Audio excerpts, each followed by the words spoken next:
யாரையா இவன்? நம்ம கட்சிக்காரனா? இதுவரைக்கும் நான் பார்த்ததே இல்லையே. நான் மட்டும் என்ன பார்த்தா இருக்கேன்? எவனோ பைத்தியக்கார தீய வச்சுட்டு செத்து போயிட்டான்.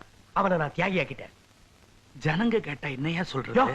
ஜனங்களுக்கு நாம சொன்னா தானே தெரியும். நீ பேசாம திரையா.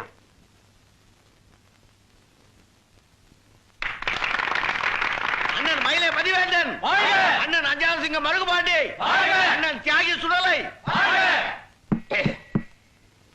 அண்ணன் சுடலை அவர்கள் ஏறத்தாழ 20 ஆண்டு காலம் நம்மோடும் நம் கட்சியோடும் உடலும் உயிருமாக பணியாற்றி விட்டு நம் கட்சியின் கொள்கைக்காக தீக்குளித்து வீரமரணம் எழுதி இருக்கிறார். அன்னாரின் தியாகத்தில் இருக்கும் பொழுது என் நெஞ்சை குமுறுகிறது. அடடே வாங்க, இந்தப்பா இவங்க எல்லாம் நம்ம ஏரியாக்காரங்க. வாங்க. முந்தா நாள் இவங்களை சந்திச்சு நம்ம கட்சியில சேரும்படி ஒரு லட்சம் அடிச்சேன். என் பேச்சுக்கு மரியாதை கொடுத்து வந்திருக்காங்க. டேய் பாமல இவங்க பேரெல்லாம் எழுதிக்கிட்டு இவங்களை கட்சியில சேர்த்துக்க. நான் கட்சியில சேர்றதுக்காக இல்ல, எம்எல்ஏ பார்த்து இந்த மனுவை கொடுத்துட்டு போறதுக்காக வந்திருக்கேன். ஐயா, அந்த ஆள் படிக்காதவன், கை நாட்டுன்னு தெரிஞ்சு நீ மனுவை கொடுத்து கேவலப்படுத்தவன் வந்திருக்க. யோ, என்னையா இதெல்லாம் பப்ளிக்ல பேச? என்னையா பப்ளிக்? நீ படிக்காதவன் ஜனங்களுக்கு தெரியாதா என்ன? நம்ம வாழ்க்கை தான் திறந்த புத்தகமாச்சே. சரி சரி, நீ ஒத்து. பெரிய தொல்லையா போச்சு. நீங்க கொடுங்க. வாங்கி படிச்சிட போறியாக்கும். பாத்துட்டு அப்படியே நிப்பேன். ஆமா, உங்களுக்கு என்ன பண்ணணும்? நீங்க கான்ட்ராக்ட் எடுத்து கட்டின பள்ளியோட கட்டடம் சரியா கட்டாதனால இடிஞ்சு விழுந்து 2-3 குழந்தைகளுக்கு அடிபட்டு போச்சு. அது சரி, அதுக்கு இப்ப என்ன பண்ண சொல்றீங்க? அடிபட்ட குழந்தைகளுக்கு நஷ்டஈடு கொடுக்கணும்.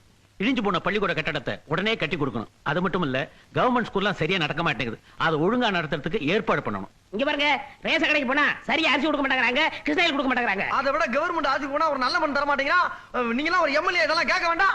இத பாரு தம்பி, நீ சும்மா இருப்பா, நான் பேசிக்கிறேன். டேய், அத பத்தி கேட்க நீ என்ன ஸ்டேட் கவர்மெண்டா சென்ட்ரல் கவர்மெண்டா? அப்ப அந்த ரெண்டையுமே ஓட்டு போட்டு உருவாக்கின ஜனங்களை இவங்க கேட்காம யாரு கேட்பாங்க? ஓட்ட பத்தி நீ பேசாதய்யா. ஓட்டு இவனுக்கு சும்மா வாயா போட்டானுங்க. மாறுவாடு கிட்ட 10 வட்டிக்கு வாங்கி தலைக்கு 25-30 வாங்கிட்டாங்க போட்டானுங்க. அது மட்டுமா 2 ரோடு சாராயம் அனுப்புறமா இல்லையா? டேய், ஓட்ட நீங்க போட்டேன்னு சொன்னதை விட ஓட்ட வித்தேன்னு சொல்லுங்கடா. இன்னும் 5 வருஷத்துக்கு ஓட்ட பத்தி பேசுறதுக்கு உங்களுக்கு யோக்கியதே இல்லடா. வேணும்னா அடுத்த எலெக்ஷனுக்கு சாமி ஒரு ஓட்டுக்கு 5-10 போட்டு கொடுங்கன்னு கெஞ்சுங்க, நாங்க செய்யறோம். அது ஜனநாயக மக்களாட்சி. என்னப்பா? ஆமா, இப்படித்தான் சொல்றீங்க. போன எலெக்ஷனுக்கு எங்க ஏரியாவுக்கு பணம் தான் வந்துச்சு தவிர சாராயம் வரவே இல்லைங்க. கொடுத்த பணத்துல கூட இந்த 10 ரூபாய் கமிஷன் எடுத்து கொடுத்தாரு. யோ, உங்கள மாதிரி ஆட்கள் இருக்கிறதால ஓட்டுக்கு இருக்கிற மரியாதையே போயிடுச்சு. ஓட்டுங்கிறது 5க்கும் 10க்கும் சாராயத்துக்கும் விற்கிற பொருளாயா? அது மனுஷோட தன்மான பிரச்சனையா? காசுக்காக ஓட்ட விற்கிறதும் பொண்டாட்டி பொண்ணை விற்கிறதும் ஒண்ணுதான்யா. யோ, நீ சும்மாரியா? என்னமோ ஓட்ட நீ தான் கண்டுபிடிச்ச மாதிரி பேசுற. வெள்ளைக்கார கண்டுபிடிச்சா போகும்போது போற போது கொடுத்துட்டு போயிட்டான். ஓட்டுனா என்னன்னு போட்டவனுக்கு தெரியாது, வாங்கின இவனுக்கு தெரியாது. நடுவுல நீ ஏன் குழப்புற? யோ, ஏதாவது அர்த்தத்தோட பேசுறீங்க? என்னய்யா, ஓட்டுன்னு ஒண்ணு இருக்கிறதுனால தான் இவங்க எல்லாம் சட்டம் பேசுறாங்க. ஓட்டே வேண்டாம், எலெக்ஷனை கேன்சல் பண்ணு. ஐயோ, எலெக்ஷனே கேன்சல் பண்ணிட்டு நம்ம என்ன பண்றது? மன்னராட்சி கொண்டு வந்துருவோம். நீ ராஜா, நான் மந்திரி, அப்புறம் உன் புள்ள ராஜா, என் புள்ள மந்திரி, அப்படியே பரபரப்பரையா வந்துருவோம். எவனாவது கேள்வி கேட்டாங்கன்னா உள்ள முடிச்சு போட்டுருவோம். போடுவீங்க.